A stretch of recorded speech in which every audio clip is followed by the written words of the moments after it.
Hello and welcome back to my RC channel. I'm AndyRC and today I'm testing to see which is the fastest plug and fly 3-inch model. Now I should stress I have no doubt that you could build something yourself and maybe get better and faster results, but this isn't about that. You see, when they release these plug and fly models, all anyone looks at are the specs, and I understand that speed isn't everything, but when a copter is really fast in a straight line, it's usually one of my favorites because I just love speed.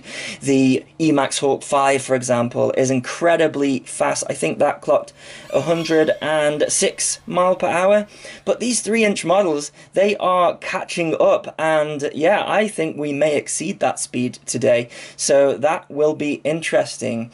So I've narrowed it down to these two, and they are the Diatone GT M3 and the Skyzone S140. Now, there are other contenders in this category, such as the XJB 145, but I can't ignore the fact that the motors on the XJB are 3600 kV, whereas the GTM3 has a wider and taller stator motor with the Sunny Sky 1408 4000 kV. And I've already clocked it at 107 miles per hour, so to me, this is the one to beat. Now, there's also the GEP-RC Sparrow, but again, the motors are a lower kV at 3500, and with these smaller motors, it's the kV that gets the prop spinning up to speed. So the Skyzone S140 was a nice surprise when I reviewed it, because on paper it didn't look great. There's no smart audio and the VTX was just loose inside the model, but it's got these astonishing RC in power 1506 4100 kV motors, so a wider stator and a slightly higher kV, not as tall, mind, as the Sunny Skies. And despite the bigger motors, it only weighs 2 grams more than the GTM3 at 137 grams against the 135 gram of the GTM3. There is a problem though. The GTM3 comes with the GemFan Flash 3052s, and the S140 comes with the much lower pitched DAL 3032s. Now, to me, a prop is a disposable item, and I don't think it would be a true result if it turned out that the GTM3 was faster just because of its props. But I'm going to test the speed of the S140 with the DAL props anyways and see how it compares to the GTM3. I'm going to be using the same batteries for both models, and that's the Tattoo 850 mAh 4S, and by the way, this is going to totally destroy these batteries, so if you can afford to donate to Patreon, I'll link that in the below, and that would be greatly appreciated. And also thank you to everyone who are already contributing. It helps me to do tests like this.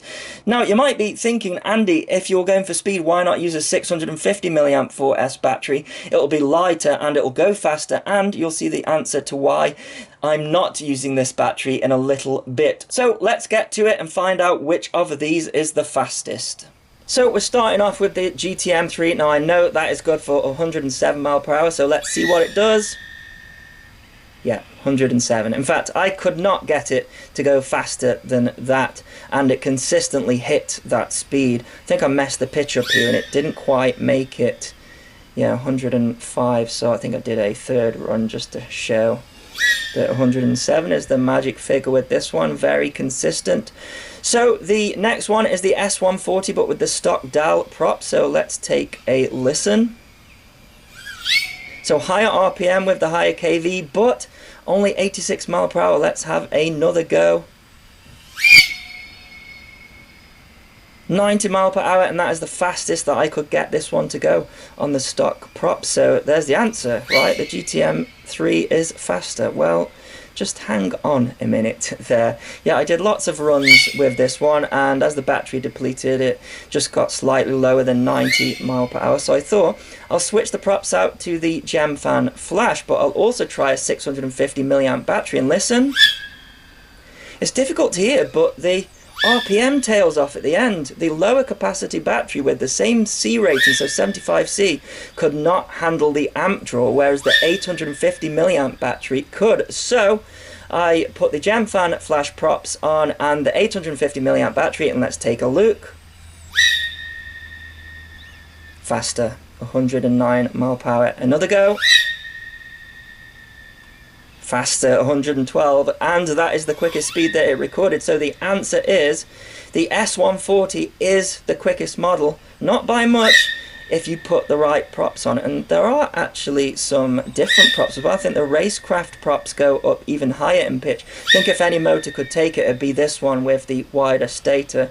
So there you go. You can either look at it in two ways. With the right prop, the S140 is the quickest. I think 112 mile per hour is the largest number it recorded, which is only 5 mile per hour more than the GTM3, by the way. But the stock GTM3 props make it a faster model out of the box. So comment in the below which you believe was the fastest model. I think what is important to note as well, though, is that these speeds are colossally higher than the majority of 5-inch ready-to-fly models that I've been reviewing lately, and those have been ranging from 70 mile per hour to 85 mile per hour, and that's why the Hawk 5 stood out to me, because that one was consistently fast for a 5-inch model. But both of these 3-inch models are even faster than that, and I think that is super, because they are both under 250 grams with their 4-cell battery. Alright, we aren't carrying a GoPro, but if these regulations become tighter, then it's refreshing to see that this hobby can still excel. And if you're worried that 3-inch is going to take over, to this date, the fastest copter that I've clocked was my Floss 5-inch at 117 mile per hour, so you don't need to worry, and speed isn't that important anyways, as long as you're enjoying yourself. And I've learned a lot as well having this speed trap. I think when you get above 100 mile per hour, you need to do a lot more in terms of specs to get just little gains. It's very similar to cars and horsepower. There is going to be a limit in terms of speed against drag, and that's something I've discovered when doing this. Quite often when doing a speed run, you'll see me abruptly adjust the pitch, and that's because if the copter is at too much of an angle, then the rotors start to act like a brake, and there's definitely a sweet spot when it comes to getting the angle of the copter right, which is why I make sure that I do as many runs as I can.